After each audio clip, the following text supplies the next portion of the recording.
I was sitting on the bus just thinking about movies I'd seen because what else am I supposed to do on the bus? You know, masturbating, I know, but other than that. And I started thinking about movies that really had an effect on me. Movies that I've watched multiple times and movies that I didn't watch anymore because it was kind of too much. Now the movie I've watched the most is probably George of the Jungle. No? George of the Jungle, Brendan Fraser. I had that movie on constantly as a child. I know it by heart, and I'll probably die with that movie being the movie I've seen the most. Then, the movie I've seen second most times is The Irishman. That's kind of interesting.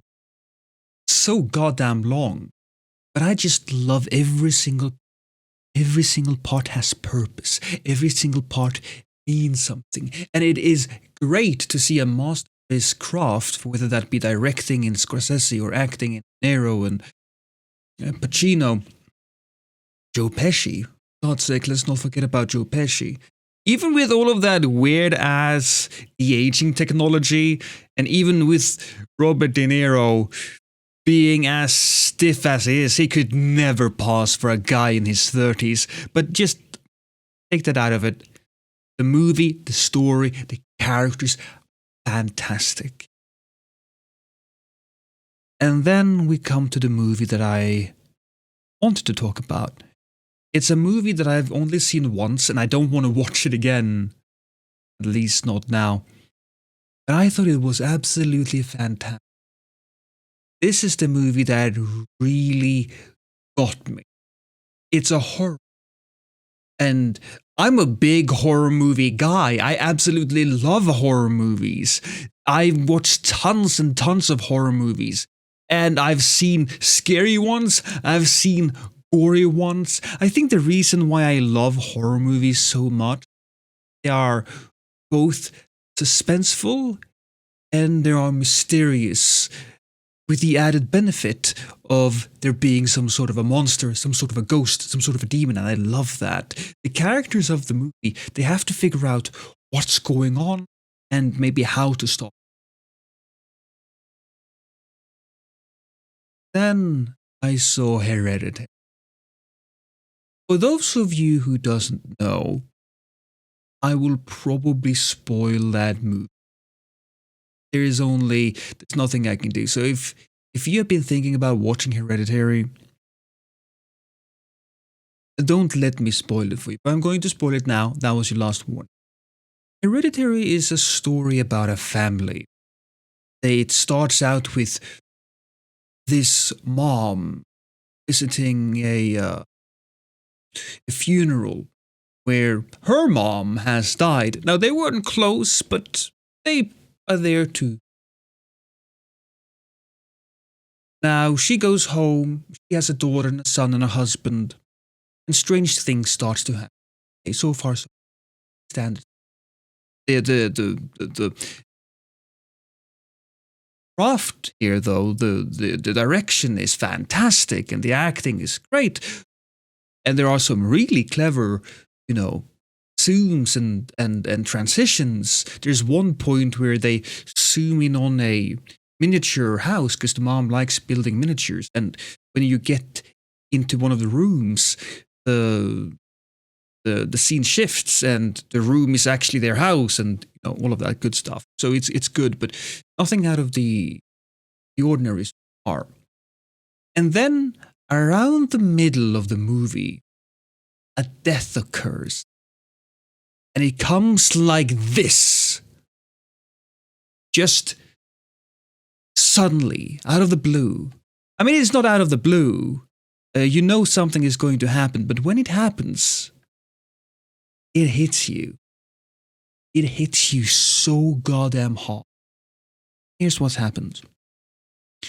The youngest daughter in the family, she's allergic to peanuts. Her throat closes up. She forgot her EpiPen. They have to drive to the hospital because the eldest son, he was supposed to take care of her, but he took her to a party, right?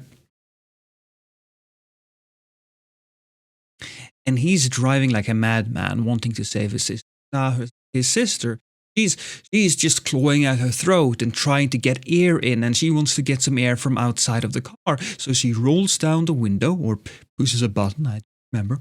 She sticks her head out. And just when she sticks her head out, it's a pole. You don't see that. You don't. You hear it. There's a sickening thud. Brother breaks. Just see it on his face. He knows what happened. Body, the head. Brother. Slowly trying to stand what.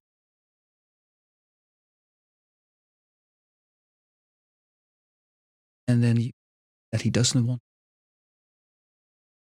Or I should say, he struggles. Cope with it. And of course, he's in shock. So he just drives home with the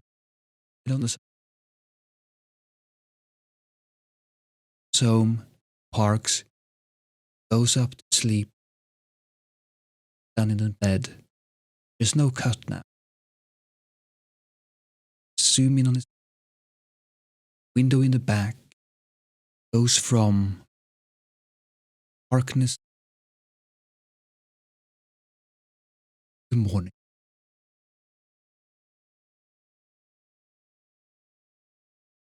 Closes the door, we hear the finds her dead. Headless body back of he lets a scream that is just racked with pain, anger, sadness, terror, fear, cries, all of it. All of these emotions.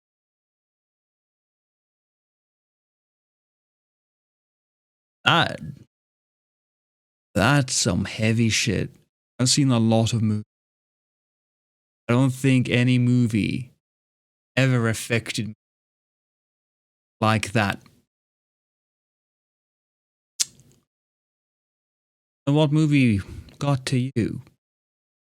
I don't want to name this video what movie broke you or what movie this movie broke me, because it's a little bit, I hate that clickbait title. I don't want to say the movie broke me, because I'm still here, aren't I? I'm still a functioning human being, but I think that is the movie that really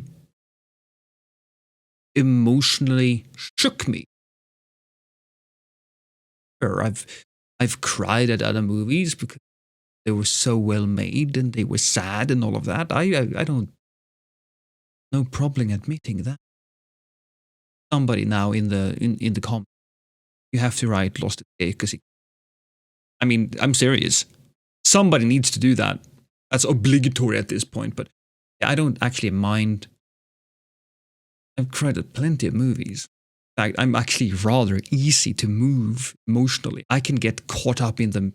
Hell, I was almost cried watching the sequel to Train to Busan. I don't remember the movie's name right now, but I loved that movie. Now I ask this of you. What movie do you?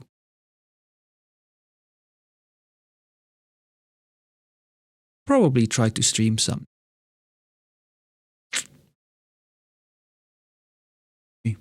Oxygen.